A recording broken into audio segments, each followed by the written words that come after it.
பழங்கள் சாப்பிட்றது ரொம்ப நல்லது. ஆனா, இப்பலாம் எந்த பழத்தையுமே சாப்பிட முடியலங்க. எல்லா பழத்துலயும் மருந்து. அதுவும் இப்ப திராட்சை சீசன்ங்களா, இப்ப கிரேப் சீசன்லாம் அந்த கருப்பு கலர்ல வரும்ல, பன்னீர் திராட்சை. அதெல்லாம் வந்து கலர் ஆகணும்னே துத்தநாகம் மாரி எனக்கு அந்த பேர் கட்டத்துல ஏதோ ஒண்ணு கெமிக்கல் ஆட் பண்றாங்களாம். அதுக்கப்புறம் பழுக்கறதுக்குமே வந்து அவ்ளோ மருந்து அடிக்கிறாங்க. முன்னாடிலாம் அப்படி கிடையாது. திராட்சை மட்டும் இல்லங்க, வாழைப்பழம் பழுக்கறதுக்குமே மருந்து அடிக்கிறாங்க. ஸோ வந்து வியாபார நோக்கத்தோடயே எல்லாருமே பயணிக்கிறனால எல்லா பழங்கள்லயும் வந்து மருந்து அடிக்க ஆரம்பிச்சுட்டாங்க. இந்த ஆரஞ்செல்லாம் எனக்கு தெரியல. ஆரஞ்சுல எல்லாம் மருந்து அடிக்க முடியுமா என்னன்னு?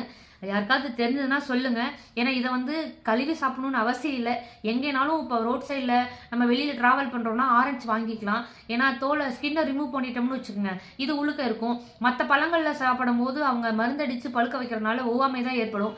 அதாவது நம்ம வந்து ஒண்ணு நம்மாழ்வார் சொன்ன மாரி வீட்டுக்கு 10 மரம் வளர்க்கணும்.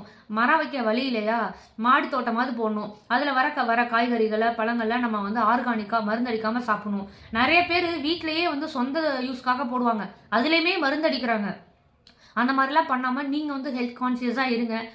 எனக்கு ஆரஞ்சுல மருந்து அடிக்க முடியுமா என்னன்னு தெரியல. யாருக்காவது தெரிஞ்சா கண்டிப்பா சொல்லுங்க. இந்த மாரி மருந்து அடிக்காத பழங்கள வந்து விளைவிக்கிறதுக்காக கொஞ்சம் இந்த விவசாயிங்களுமே ட்ரை பண்ணுங்க. ஏன்னா, அது ஒரு அறியாமை தான். மருந்து பூச்சி வருது, நாங்க மருந்து அடிக்கிறோம் அப்படின்னு சொல்றாங்க. பட் அதனால பெரிய பெரிய வியாதிகள் மக்களுக்கு வருது. ஸோ நல்லதுக்காக சாப்பிட போய் இதுலேருந்து வியாதி வரக்கூடாதுங்கிறது தான் என்னோட நோக்கம். தற்சார்பு விவசாயத்த வந்து எல்லாருமே கையில எடுங்க. அப்பதான் வந்து இந்த மருந்து இல்லாத உணவுகள நம்மளால சாப்பிட முடியுங்கிறது என்னோட கோரிக்கை. தயவுசெய்து வந்து மருந்தடிச்சு விக்காதீங்க. நீங்க மருந்தடிக்காம ரூ. 20 ரூ. 10 சேர்த்து கூட வீங்க. அப்படிங்கிறது தான் என்னோட கோரிக்கை.